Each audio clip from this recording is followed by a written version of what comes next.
In the late 1800s, RCA missionary Samuel Swamer followed God's call to the Middle East.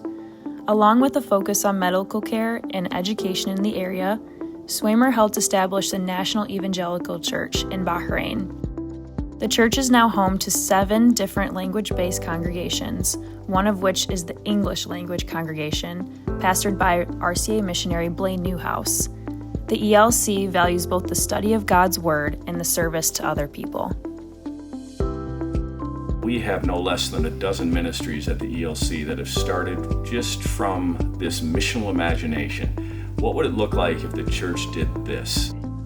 Something that's so amazing about the ELC, National Evangelical Church, is that they are truly a people and a place that seeks to serve everybody that they can by doing a lot of outreach events.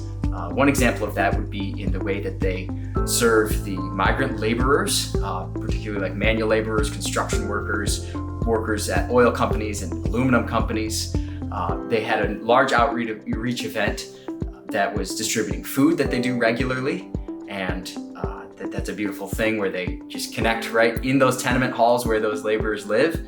And another beautiful event that happens, I think, once a year is a partnership with the American Mission Hospital where they have a medical camp for these laborers. It's a free medical clinic where doctors and nurses and all sorts of medical professionals come together. They go into the very tenement halls where these laborers live. They give them free health checkups, all sorts of different things to show the love of Christ to them in a very tangible way. I think it's due in part to the fact that a significant percentage of our congregation is comprised of migrants, people that have come from all over the world.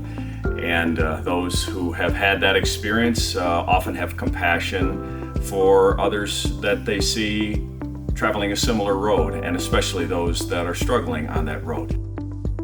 We have a ministry through the ELC called Embrace Ministry. So one of the ways we do that is in the area of development, trying to ask questions about what are the capacities that this person has and how might we increase them so that they're more employable, so that they can navigate some of the issues related to residency and housing.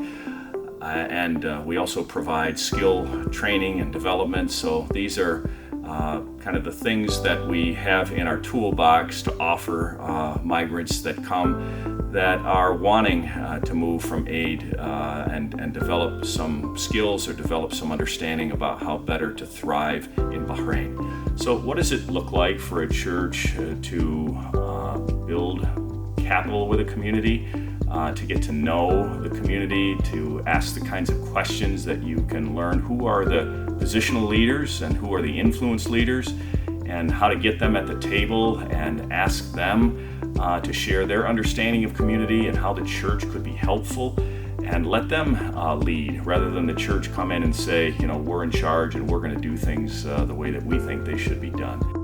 God gives us a seed, an idea of something that we can do in the way of our own life experience and our gifting that will extend God's goodness, dare we say God's kingdom on earth as it is in heaven.